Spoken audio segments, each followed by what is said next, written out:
Nessa entrevista à CBN, o presidente Lula disse que pode tentar a reeleição em 2026 para, abre aspas, evitar que trogloditas voltem a governar.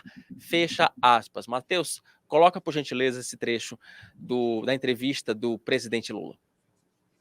Quando chegar o momento de discutir, tem muita gente boa para ser candidato, eu não preciso ser candidato. Agora, presta atenção no que eu vou te falar.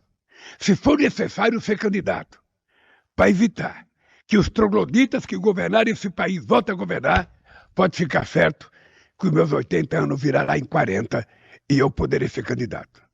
Mas não é a primeira hipótese, nós vamos ter que pensar muito. Eu sei que eu vou estar com 80 anos, eu tenho que medir qual é meu estado de saúde, qual é a minha resistência física, porque eu quero ter responsabilidade com o Brasil. Mas não vou permitir que esse país volte a ser governado por um fascista. Não vou permitir que esse país volte a ser governado por um negacionista, como nós já tivemos. Este país precisa de muita verdade para se transformar o país maravilhoso que nós temos que construir. Rodolfo, deixa eu puxar o comentário dessa história, porque eu observando, analisando esse comentário agora com mais calma, eu quero pegar o não dito, que talvez seja mais importante do que o dito. Nessa fala, observem que o presidente da República fala a seguinte expressão, um pouco em tom de modéstia ou de falsa modéstia, mas que para mim tem um componente importantíssimo para a gente puxar, para a gente pensar. Ele fala, não é a minha primeira opção me lançar candidato em 2026. O que eu queria falar é o seguinte, sabe por que o Lula abre essa possibilidade?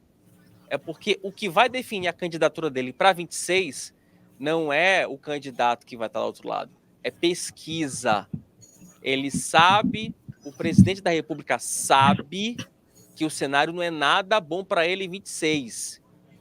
E entre ele lançar uma candidatura que pode vir a ser derrotada por um bom candidato da direita e ele ficar quietinho e jogar a responsabilidade para Haddad, para Gleisi Hoffmann, para outro petista, para ele é mais seguro, porque ele não vai assumir o compromisso de perder, ainda mais com a máquina na mão. Então, esse trecho, observe que, para mim, eu acho que é o trecho mais importante, porque ele dá a clara sinalização de que nem ele está certo, nem ele está convicto de que vai ser candidato em 26. Rodolfo Borges, você concorda ou você discorda aqui do relator? Concordo, assim, e você percebe que ele joga para a idade, né? A idade, nessas horas, a idade faz diferença, porque para a última eleição não fazia, para a próxima faz. É sempre a próxima. Mas o que eu acho também de mais relevante no que ele falou, concordando contigo, assim, eu sinto essa insegurança aí também, não é só dele, é do governo. O governo está inseguro. Esse ano não teve uma pesquisa de popularidade em que ele demonstrou qualquer resiliência, né? Mas no final, quando ele fala assim, impedir que um negacionista, um fascista... Quem é o negacionista? Quem é o fascista? É o Bolsonaro? Se for Bolsonaro, no momento ele está inelegível. Eu até acho, já falei aqui também várias vezes, que esse cenário pode mudar, né? A gente já falou aqui, o Nunes Marques vai estar no TSE quando for eleição e tal, o Alexandre de Moraes saindo, mudando a configuração do TSE. Eu ainda acho que pode rolar alguma reviravolta aí ao estilo que permitiu que o Lula se candidatasse e se elegesse em 22. Agora, no momento, não. Por que quem é o negacionista que ele está falando? É o Tarcísio? O Tarcísio, ele tem sentado com o Tarcísio, tem conversado, tem elogiado até, né? E esse é o potencial candidato hoje. Não sei de quem que ele está falando, mas obviamente ele põe ele joga essa sombra aí.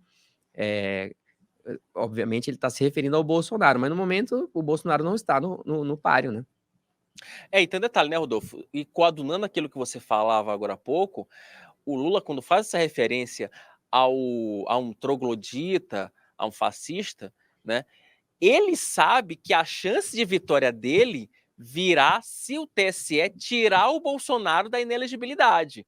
Se o Bolsonaro vem para 26, aí o Lula tem chance, porque aí vai ser de novo aquela briga de rejeição.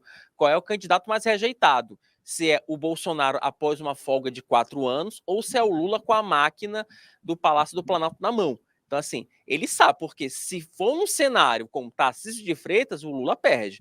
Se for num cenário com Michele Bolsonaro, o Lula perde. Se for num cenário em que você tem a Zema, o Lula perde.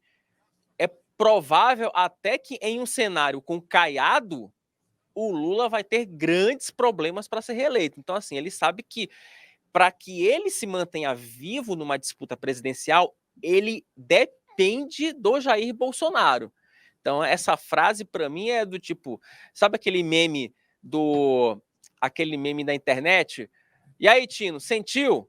Para mim, é o clássico sentiu. Eu acho que ele deixa muito nas entrelinhas de que, olha, eu vou disputar uma eleição, mas eu dependo de que o meu adversário seja Jair Bolsonaro, né, Rodolfo? E é muito engraçado ele falar, tem muitas opções. O Lula nunca falou isso, né? Assim, isso não existe, tem muitas opções. É ele e acabou. Assim, ele só não se candidatou quando ele não podia se candidatar. Ele botou a Dilma, né? A pergunta com que o Brasil pode se defrontar agora é: vai vir outra Dilma aí? Porque, assim, por favor, não, né? O Haddad é essa figura que não... Eu fico de olho muito, assim, né, Wilson? Assim, para mim, o futuro da esquerda nessa disputa era o Flávio Dino, para mim. E eu acho que a indicação dele para o STF foi nesse contexto de tirar esse cara do páreo. Eu acho que ele era um nome era muito forte. Ele rivalizava com o próprio Lula no governo, né? Lembra? Quando era ministro da Justiça, ele chamava mais atenção do que o Lula. Agitava muito, criou uma marca lá no Congresso. Agora os ministros que vão lá no Congresso tentam imitar ele, né? O Haddad, o Paulo Pimenta, vão lá e vão no estilo Dino, né? Eu vou chamar atenção para o outro, que eu acho que é quem está ali nessa fila, que é de fora do PT também, que é o João Campos. O próprio Lula já deu essas sinalizações aí, de que é o filho do Eduardo Campos, né, que faleceu, que é prefeito, que vai virar governador, provavelmente, e que, imagino eu, seja esse futuro dessa esquerda não petista, porque aparentemente a esquerda petista não tem futuro majoritariamente, né? O próprio Wilson deu uma nota no site hoje. O PT vai disputar, não vai ter candidato, né, cabeça de chapa, nos 3 principais colégios eleitorais do país, e os outros são mais ou menos, né? Quando começa Minas Gerais, né, Belo Horizonte, Fortaleza, aí já não é aquele favoritismo e tal. Então, assim, um partido que está definhando aí, e aí talvez seja a última esperança desse PT, essa eleição Lula 26. Mas do jeito que está hoje, nem o próprio Lula parece que está acreditando, né? Enfim, esse é um debate que a gente já travou, inclusive na redação, né, Rodolfo? Porque esse é um problema da esquerda petista, né? A esquerda petista, ela não se ateve à situação de que ela precisa de uma renovação. Então você aposta nos mesmos quadros, nas mesmas pessoas. Nem o Haddad eu posso dizer que é uma renovação dentro do partido, porque o Haddad tem o quê? Já está indo para 60 anos. Então, assim, já é 50 plus. E tá desgastado também, né? Não tá se reelegeu desgastado, prefeito. exatamente. Assim, a própria composição de chapa na Prefeitura de São Paulo, você tem o Boulos, e aí resgataram a Marta Suplicy. Exatamente, vamos pegar uma petista, resgatar, né? Trazer a Marta Suplicy, sabe? Traz o próprio Suplicy pronto, né? Deixava ele lá sendo como vice, né? Brigando pela sua Bolsa da Cidadania, enfim, pela sua renda mínima da cidadania. Enfim, sabe? O PT ainda não conseguiu renovar. Ou a presidente do partido é a Gleisi Hoffmann. Então, assim, hoje você não tem quadros dentro do PT que tem essa expressão. Sabe? Até o filho do José Dirceu, né, Wilson? Zeca Dirceu, eles barraram. Até o Zeca Dirceu eles barraram. Realmente, é um partido... E o Lula, vamos falar a verdade, o Lula se candidatou em 22 para tentar limpar a própria barra. Aí já não era o PT que estava em questão, era ele que estava em questão, e o que vai estar em 26 em questão é isso, é ele, de novo, não é o PT, né? Então, tá amarrado o partido nele, porque é a última coisa que parece que vai ter no PT. E aí, que é um problema que a direita não tem. Por mais que você critique o Jair Bolsonaro, ou enfim, os seus métodos, mas dentro da direita, você já criou ali vários filhos do bolsonarismo. Sim. Então, assim, você tem Nicolas Ferreira, você tem ali o senador Cleitinho, o próprio Eduardo Bolsonaro. Você pode questionar até os métodos, mas não dá para né, você não pode negar que dentro da direita há uma renovação. O próprio Tarcísio de Freitas é uma renovação dentro da própria direita. Então, assim, opções tem. Júlia Zanata, Enfim, opções tem aos montes. E o PT não tem esse provavelmente arco o Gayer também vai ter uma vida Gayer. política em Goiás, né? Assim, para além do Congresso, talvez, né? Mas a questão é que o TSE deu esse empurrãozinho aí, né? Porque o TSE tirou o Bolsonaro do páreo, por enquanto, né? A gente sempre, para mim, é importante destacar, por enquanto, não sei o que vai acontecer depois.